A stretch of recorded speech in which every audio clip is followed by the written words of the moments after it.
A maior ironia da tal da espionagem corporativa hoje em dia é que, olha, os segredos mais profundos dos concorrentes não estão trancados naqueles cofres de aço blindados, sabe? Pois é, não tão mesmo.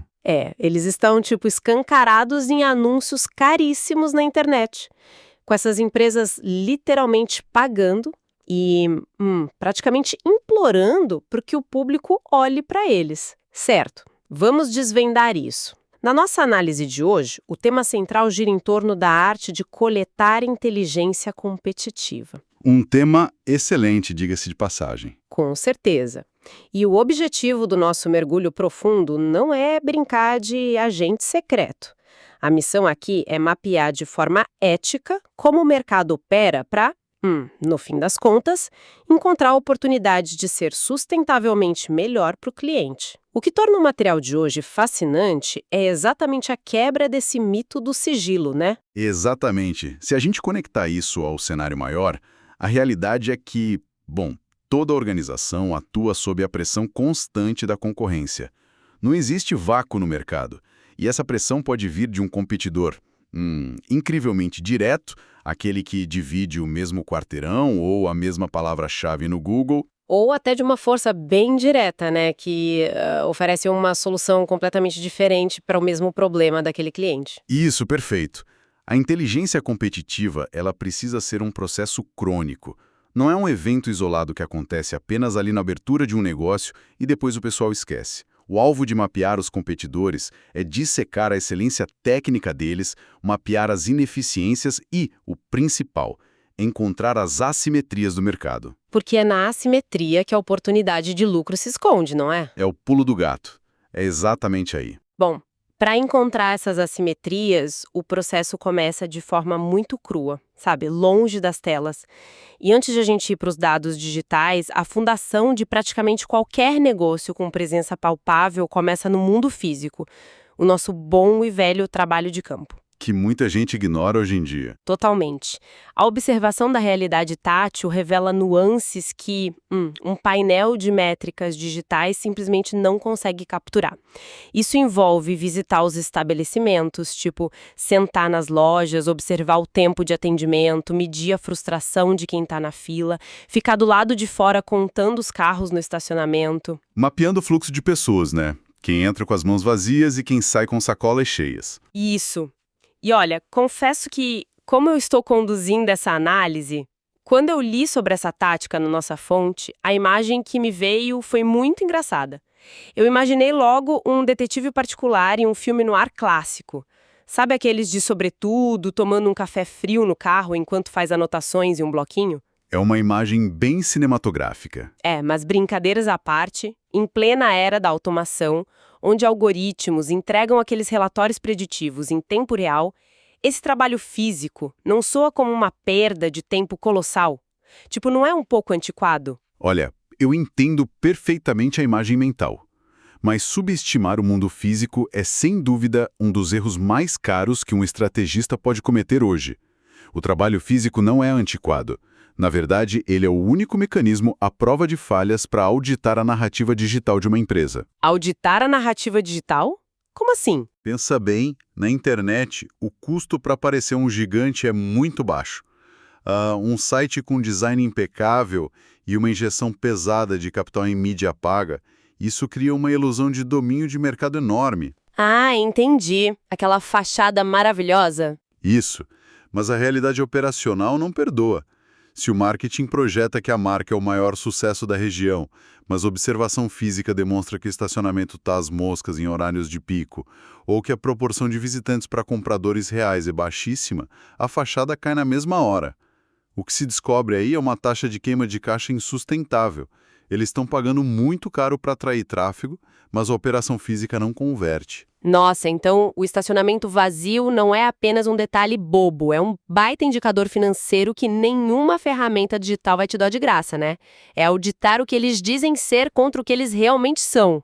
Precisamente. E vai bem além disso.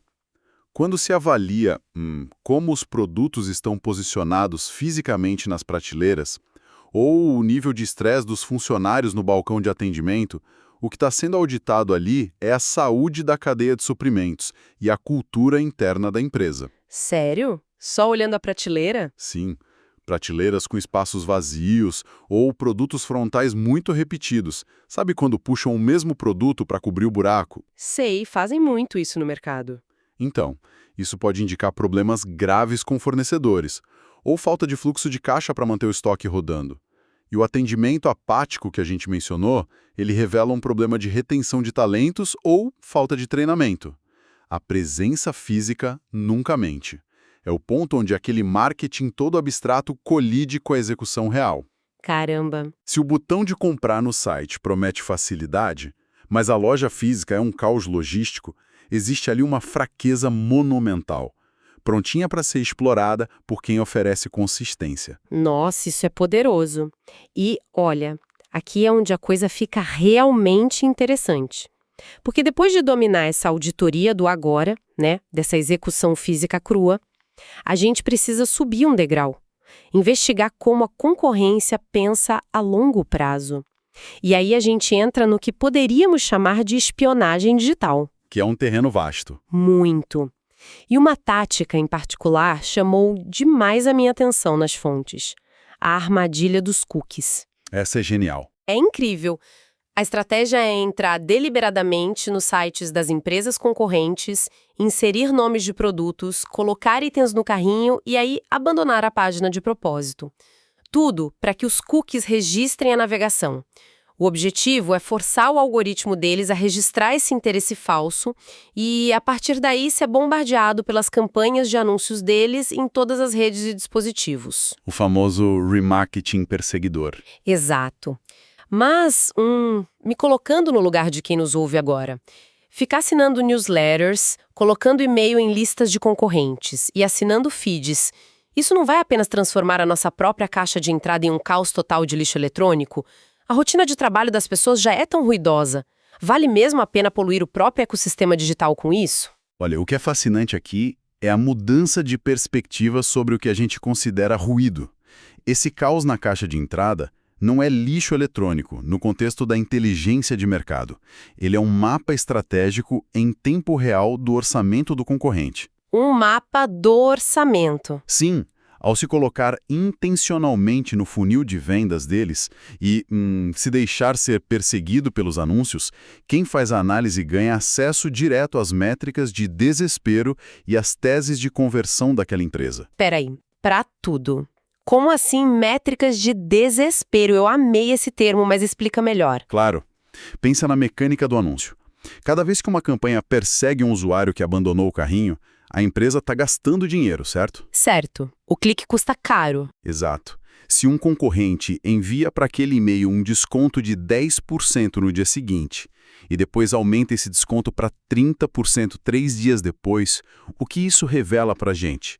Revela que eles têm uma urgência imensa de fazer caixa rápido, ou que o custo de aquisição de clientes, o famoso CAC deles, permite queimar muita margem de lucro para não perder a venda de jeito nenhum. Uau!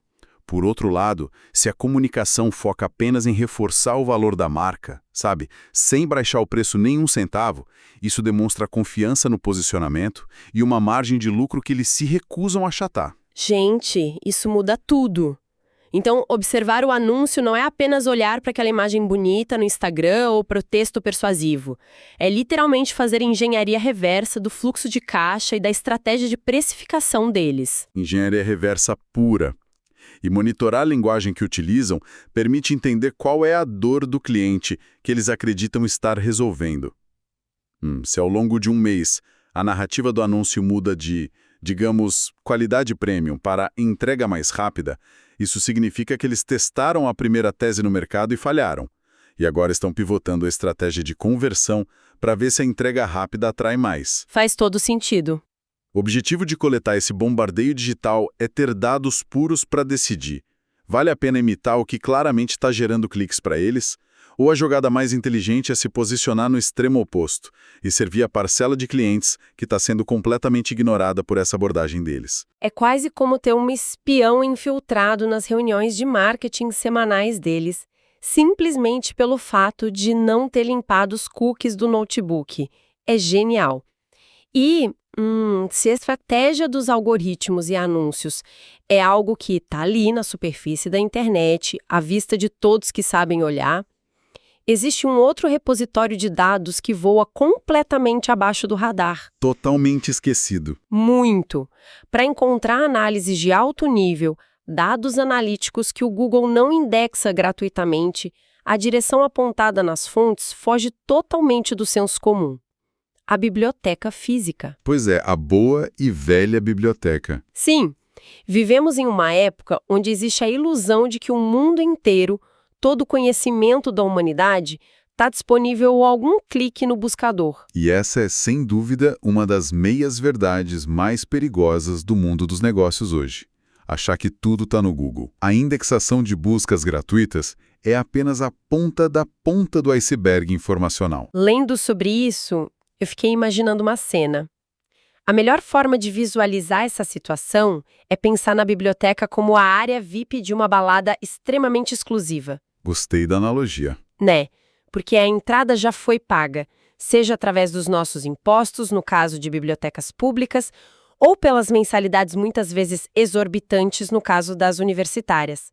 A assinatura dos sistemas de inteligência está lá, super em dia, só que a área VIP está num silêncio absoluto, completamente vazia, porque o público inteiro está espremido lá fora, na fila comum da internet básica, jurando que ali é o único lugar onde o conhecimento existe. É uma visão triste, mas muito real. E a chave de ouro, segundo as informações que a gente reuniu, é simplesmente ir até lá, entrar nessa área VIP e conversar com o bibliotecário para pedir acesso às bases de dados pagas. A analogia da área VIP é excelente, mas ela esbarra no desafio real da execução prática, sabe? O problema não é apenas que as pessoas não entram na biblioteca, é que, quando entram, elas não têm a menor ideia do que pedir para o barman, ou, no nosso caso, para o bibliotecário. Ah, verdade. Não sabem o que beber? Exato. Não basta apenas chegar no balcão e pedir tipo, me ver dados sobre concorrentes. A vantagem competitiva massiva exige saber explorar esses sistemas fechados, fazer as perguntas certas. Isso levanta uma questão importante sobre a nossa complacência moderna com a primeira página do buscador. Então me ajuda a entender. O que na prática nós estamos procurando nessas bases de dados? Que tipo de informação justifica eu sair do meu escritório confortável e ir até uma biblioteca física? Olha, estamos falando de terminais de dados que custam dezenas de milhares de dólares por ano em licenças corporativas. Não é pouca coisa. São relatórios aprofundados de consultorias globais, análises preditivas do setor inteiro, estudos de saturação de mercado. E até registros muito detalhados de importação e exportação de cadeias de suprimentos inteiras. Coisa que não dá para achar de graça na internet. De jeito nenhum. Enquanto a busca comum no seu escritório mostra, as palavras-chave que um concorrente usa no site, o banco de dados pago da biblioteca pode te mostrar o relatório de tendências macroeconômicas que ditou o porquê dele ter escolhido aquelas palavras. Isso é outro nível de profundidade. É o jogo dos grandes. E o bibliotecário, nesse cenário, ele não é um mero guardião de livros acumulando poeira.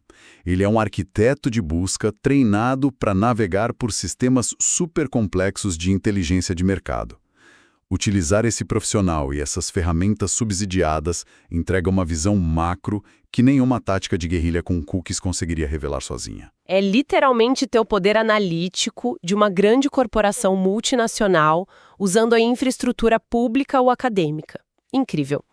Mas, bom, até agora a gente construiu um sistema formidável para analisar o presente, né? Sim, o que está acontecendo agora. Nós auditamos a realidade física das lojas, decodificamos os funis de vendas digitais deles e levantamos os relatórios macroeconômicos nas bibliotecas.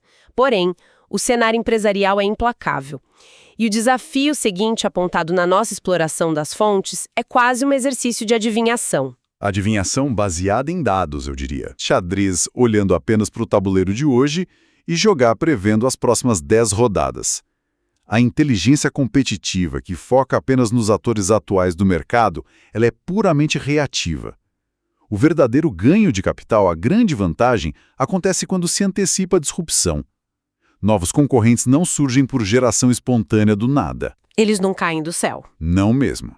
Eles são respostas matemáticas a condições bem específicas de mercado. Então, o que tudo isso significa na prática? Quais são os gatilhos, essas condições? Porque os dados das fontes apontam que a concorrência emerge onde as margens de lucro são gordas e as barreiras de entrada são finas, né? Se há um mercado em expansão, com alta demanda e a oferta atual está ali meio estagnada na inovação, o cenário perfeito está montado. É o chamado para novos entrantes. É a metáfora que mais faz sentido aqui, para mim, pelo menos, não é pensar em novos concorrentes como intrusos, mas é como um piquenique em um dia ensolarado. Se tem muita comida sobrando ali na toalha, que seria o lucro, e a demanda não atendida, é só uma questão de tempo até as formigas aparecerem. É inevitável. É a lei da osmose na física, o capital sai das áreas difíceis de operar e flui para onde é mais fácil e garantido. Então, a ausência de concorrentes agora não é um sinal de que você é um gênio dos negócios. Muitas vezes é só um atraso temporal antes da pressão chegar. Mas olha, o meu ponto de tensão com a fonte aqui é a recomendação de configurar sistemas de alertas diários. Os famosos Google Alerts. Isso, para monitorar termos do setor, porque na prática, receber 50 e-mails por dia com alertas se torna ruído branco em menos de uma semana. Ninguém lê. Como quem nos ouve consegue filtrar o que é uma ameaça real de um simples falso alarme sem viver completamente paranoico? Olha, a preocupação com essa paranoia é muito real. E o antídoto para ela não é ignorar os sinais, mas refinar o filtro.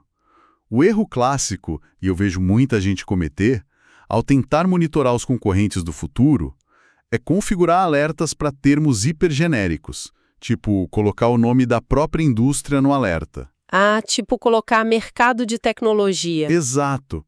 Isso realmente só gera ruído branco inútil. A automação eficiente exige uma precisão cirúrgica. Não se monitora o nome do mercado. Monitora-se os indicadores que diminuem aquelas barreiras de entrada que a gente comentou. Tá, tangibiliza isso para quem está com a gente. Que tipo de indicador? Bom, ao invés de um alerta amplo para mercado de logística, você configura pesquisas diárias para patentes recém-registradas que sejam ligadas à automação de entregas com drones, por exemplo. Você monitora mudanças em legislações e regulações governamentais. Aquela lei que antes protegia o seu setor e agora está sendo discutida no Congresso para ser afrouxada. Ah, entendi. Focar nos gatilhos. Isso.